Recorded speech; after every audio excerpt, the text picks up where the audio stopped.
Praise the Lord. வேதாகமத்திலே யோபு என்ற ஒரு மனுஷனை குறித்து வாசிக்கிறோம்.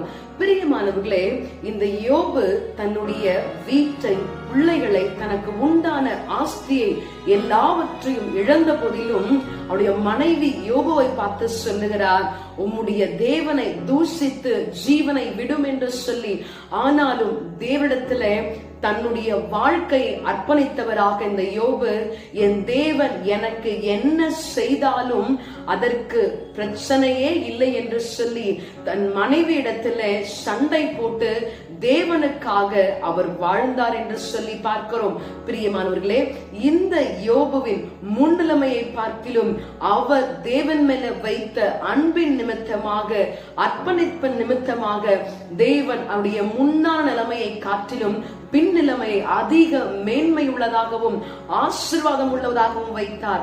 இந்த நாளிலேயும் ஒருவேளை நீங்க என்னுடைய வாழ்க்கையிலே அனைத்தையும் நான் இழந்து நிற்கிறேனே, உமக்காக தானே நான் வாழ்ந்து கொண்டிருந்தேன், உமக்காக தானே வாழ்க்கையை நான் இழந்திருக்கிறேன் என்று சொல்லி ஒருவேளை நீங்கள் தேவனை நோக்கி விண்ணப்பித்துக் கொண்டிருக்கலாம்.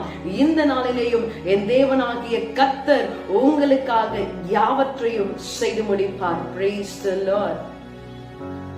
அனைத்தும் கிறிஸ்துவுக்கே, அனைத்தும் அர்ப்பணமே, என் முழு தன்மைகள் ஆவல்களும் அனைத்தும் அர்ப்பணமே, என் முழு தன்மைகள் ஆவல்களும் அனைத்தும் கிறிஸ்துவுக்கே. ஆம் ஆண்டவரே, இந்த நாளிலேயும் வாழ்க்கையை உமக்காக தானே வாழ்ந்து கொண்டிருக்கிறேன்.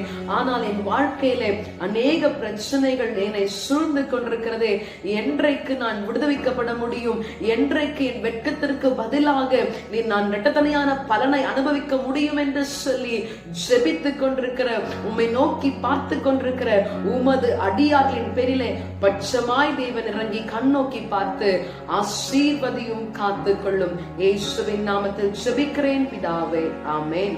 God bless you. Have a blessed day.